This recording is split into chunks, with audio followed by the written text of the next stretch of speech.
Good, happy Monday morning, March 1st, 2021.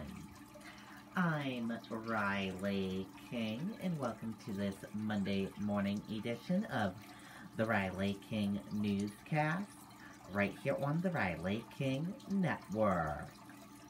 We have a lot of news to get to this Monday morning, so let's begin. First up, we're going to begin with a check of the weather from meteorologist Eric Wiglar. Arctic blast will be arriving into New Hampshire.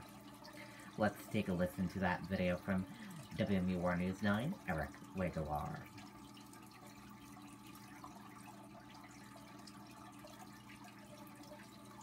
When it's time to invest in a new roof, be smart and look at more factors than just the final price. Not all roofs. Thanks for clicking on to WMUR.com. I'm meteorologist Eric Wiglar. A bit of an overcast day for much of the state as expected. Temperatures mild as well in the 30s and lower 40s, but a beautiful sunset too in the North Country in places like Plymouth as you look north into Coos County. This is the look at radar. Again, a bit of a fine line between some sunlight at sunset this evening and just total overcast elsewhere. And sure enough, our next round of rain showers is starting to line up to the west here. The activity is concentrated in both New York State and even up through parts of Canada. And this will begin to move in from the west as we go into the overnight hours tonight. And there's this huge connection of moisture further south and west into the plains. And this will gradually work its way again further north as we go into the day tomorrow. I think it's a lighter rain overnight tonight. It's not until early tomorrow morning where the showers are a little bit steadier. A few areas of wintry mix up in the mountains, but we are focusing on strong snow squalls Monday evening, and then behind that, a bitter blast of cold air out of the Arctic, and this is just one of two that we are expecting in the forecast. We'll talk about that in just a moment. So this is midnight tonight. Futurecast a little bit bold with the extent of snow. I think it's mainly confined to the mountains, and temperatures are right around freezing, so there could be some pockets of sleet and freezing rain. Where most folks live, though, out of the mountains, it is a cold rain overnight tonight, and that'll take us into early tomorrow morning in terms of rain falling from the sky. Tonight, again, we're down into the lower and middle 30s north, upper 30s south. That's where the rain will be confined for the entirety of the activity tonight. And for tomorrow, look at this. Many spots are back up into the upper 40s before this cold front works its way in. In fact, every spot will hit 40 for a minimum as we go into the afternoon. Keep that in mind as we start to dive into the forecast here. Here comes Monday afternoon, a bit of a break in the action. In fact, some sunlight will begin to pop out as we go into the afternoon, but there is a line of snow squalls that will begin to form as we go towards the evening commute and beyond. You can see this very sharp dark blue line that begins to pop up here in Futurecast. This marches south across the state as we go past sunset. This is 9 o'clock. The line's through Concord and Rochester. Again, strong snow squalls here. And then it'll clear the state and into Massachusetts as we go towards 11 o'clock as you're checking in with Mike tomorrow evening before a clearing trend as we go into early Tuesday morning. So this is the timeline of when squalls will arrive. By 5 o'clock through Plymouth and Conway, at 7 or 8 between Laconia, Concord, and Lebanon. By 9 o'clock through Manchester and Rochester, then by 11 o'clock, we're talking about this into Massachusetts. The concern with this, after the line clears through, we are expecting temperatures to plummet as we go towards midnight from the 30s into the upper teens. This is a flash freeze, and any snow that were to melt on roadways as the squall line goes through will result in rapid icing. To that point, we are expecting high travel impacts through 11 or 12 o'clock and rapid improvement as we go into early Tuesday morning with some treatment of various surfaces. Then we get into the cold air Tuesday morning. These are wind chills to start things off on Tuesday, 10 to as much as 25 degrees below zero to start, and there's not a whole lot of improvement as we go into the afternoon. The air temperature will help things alleviate some, but not a whole lot. It's still very gusty. To that note, the wind chill watch is now in effect for northern New Hampshire, mainly Coos County, as we look at the worst of the cold to arrive on Tuesday. Once we get beyond this, look at this. Temperatures will rebound into the 30s and lower 40s for Wednesday and Thursday, and the polar vortex cannot escape the region as we go into the end of next week. So, to that point, there will be a second shot of Arctic cold on Friday, with temperatures free-falling again into the 20s before some improvement for the end of next weekend. Okay, and there you go on that weather report from meteorologist Eric Wiglar.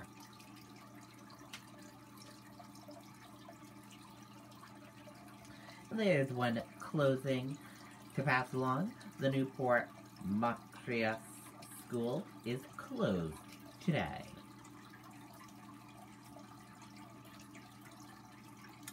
And now let's take a look at your traffic this morning.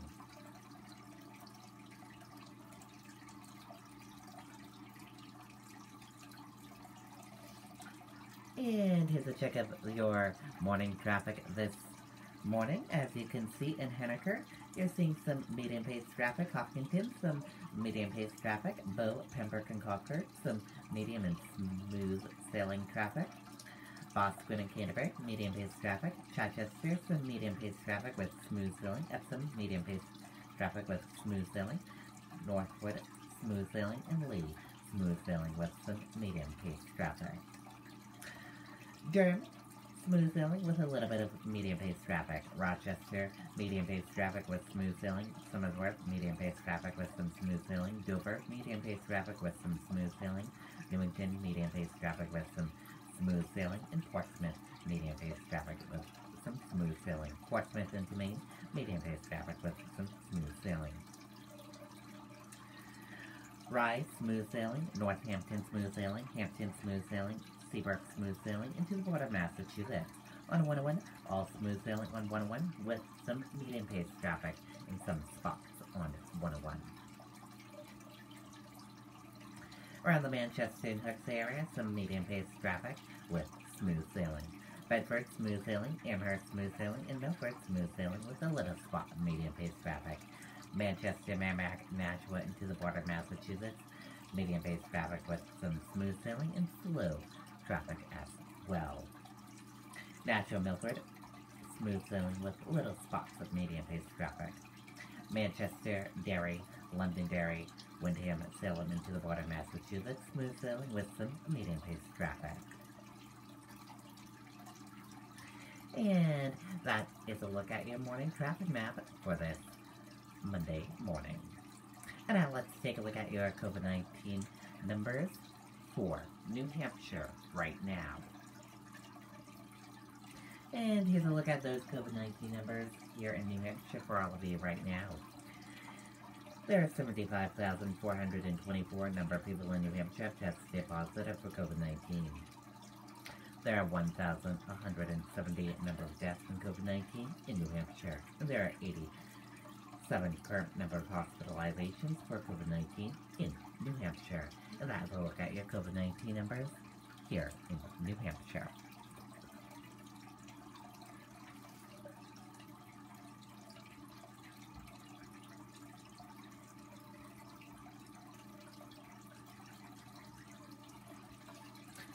No new COVID-19 deaths reported. Sunday in New Hampshire, hospitalizations continue to drop. Let's take a listen to that video from WMUR News 9.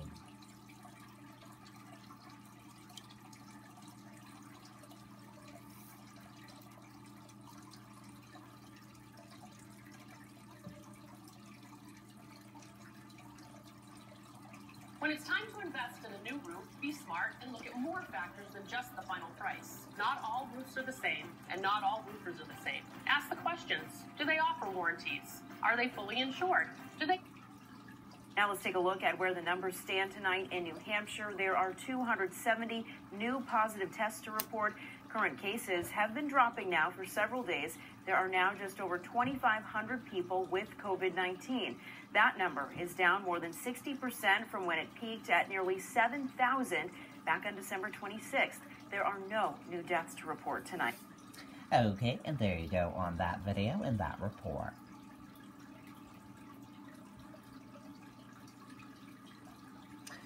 Officials in New Hampshire say they are ready for distribution of Johnson & Johnson COVID-19 vaccine. No exact time frame for arrival. Let's take a listen to that video from WMUR News 9, Tim Callery. Living in northern New England doesn't mean you have to spend the winter on your roof. Forever Metal roofs are designed to shed snow while the energy-efficient panels keep your home warm in the bitter winter temperatures. So instead...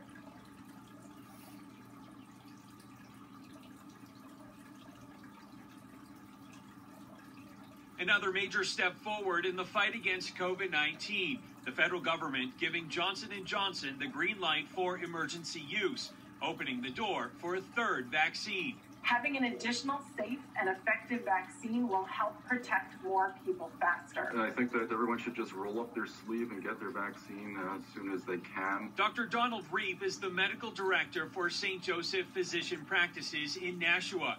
He says the new vaccine brings more relief to local hospitals that have been battling the virus for nearly a year. Our goal is really to vaccinate everyone as quickly as possible so we can get back to normal existence. This vaccine is different than those of Pfizer and Moderna. It requires no complex refrigeration and only one dose. So in terms of distribution, it's going to be much easier. In clinical trials, it has proven to be 72% effective by U.S. standards, slightly lower than the effectiveness of Pfizer and Moderna. It's a more traditional type of vaccine that harnesses the energy of a virus, an adenovirus that's been inactivated to produce the protein, the spike protein that the body then makes antibodies to. Dr. Reep says the Johnson & Johnson vaccine is still very effective, and we should not pass up the opportunity to take it. It protected against the serious illness, protected against the hospitalizations, protected against the deaths. And Johnson & Johnson says its goal is to supply 20 million doses by the end of March and 100 million doses in the first half of the year. Reporting live tonight, I'm Tim Callery, WMUR News Network. Okay, and there you go on that video and that report.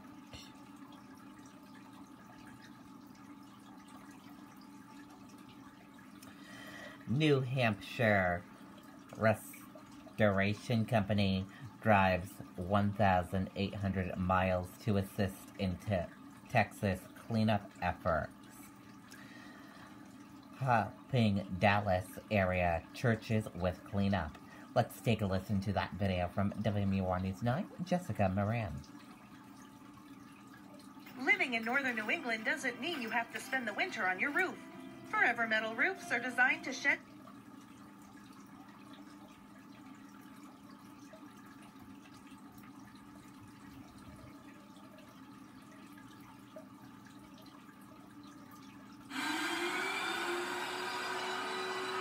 That is the sound of granite staters hard at work helping people in Texas. When they hear that we're from New Hampshire, a lot of these folks haven't met anybody from New Hampshire in their life.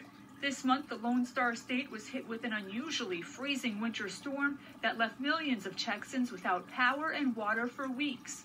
Pipes froze and burst, leading to extensive water damage. There's 3 inches of water through here. The director of operations for the Merrimack franchise of Service Master Elite says he got a call from a Texas branch on Tuesday night, and since then, 8 trucks and 10 people from New Hampshire made their way south. They're just incredibly grateful that we drive 1,800 miles to service them. Joe Scroggins says right now they're mostly helping Dallas area churches with extracting water, drying facilities, and cutting out materials that can't dry.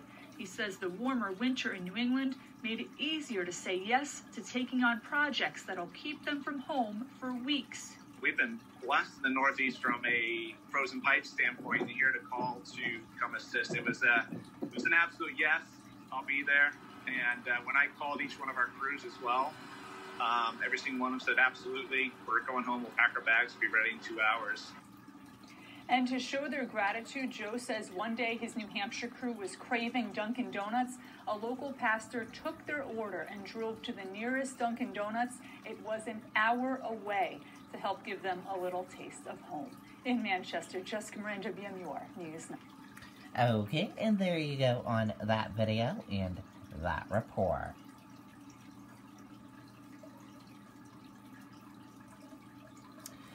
Bow community celebrates World War II veterans' 100th birthday. Drive-by celebrations held. Let's take a listen to that video from WMUR News 9.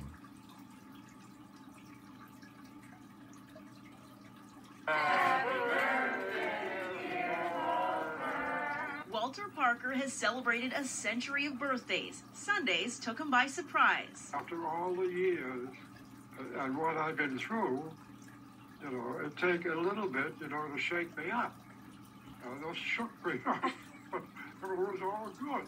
Friends, family, and community members were there to drive by, give a beep and a wave, and their best wishes to the birthday honoree. They just kept coming.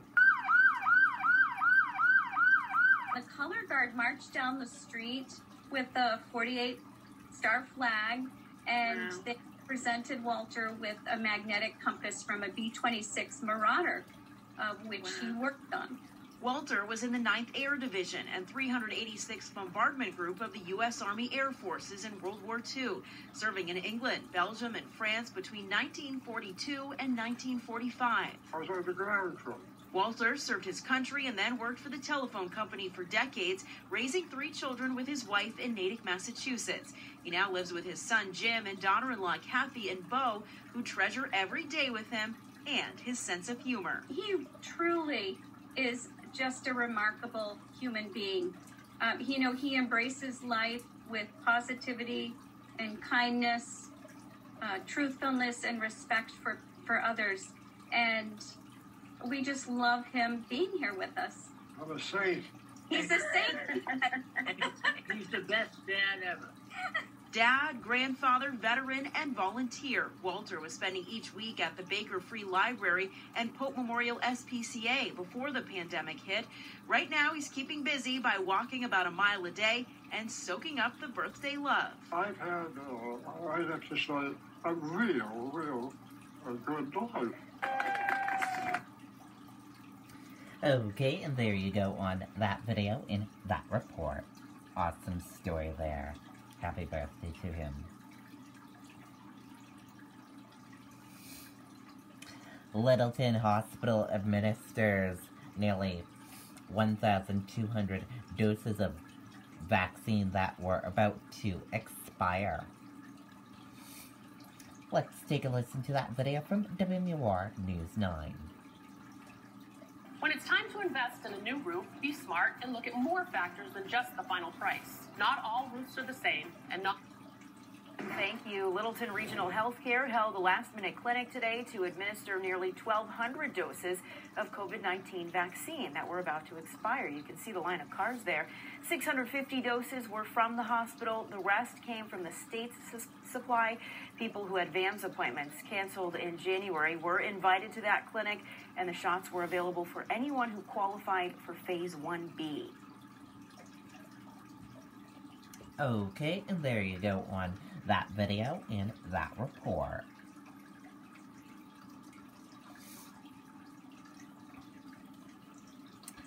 One person hospitalized after fire at Rye home, believed to be non-life-threatening injuries. Let's take a listen to that video from WMUR News 9. What is there not to love about Franklin Pierce? The Pierce Promise New Hampshire Scholarship Program is new at Franklin Pierce for high school seniors enrolling in the fall of 21, and it offers free tuition. You attend.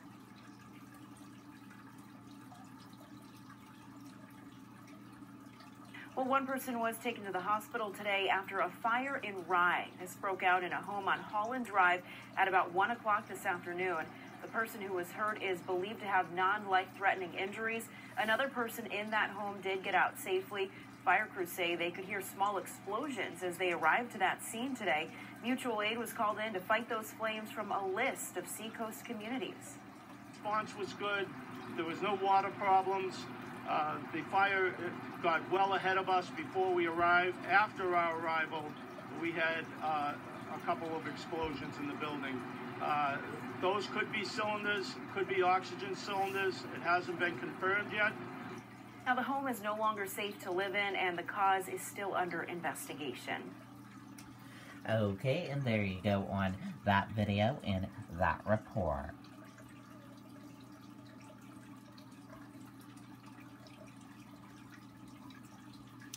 Plymouth Girl Scouts sell cookies in all 50 states. Let's take a listen to that video from WMUR News 9. When it's time to invest in a new roof, be smart and look at more factors than just the final price. Not all roofs are the same, and not all roofers are the same. Ask the questions. Do they offer?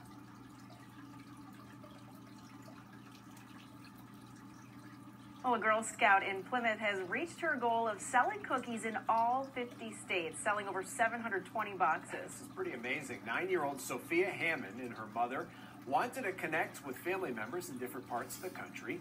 Well, Sophia made Facebook videos updating everyone on her progress. The experience helped her work on confidence and networking skills. Some of the states were easier because we had family that always buys cookies, but some of the states were a lot harder because we had to get to other people to ask the people in different states. What a great learning experience this is. Sophia says the last state that she found someone to buy cookies in was Delaware, and she'll continue to sell cookies through March 22nd. Okay, and there you go on that video and that report. Awesome story there.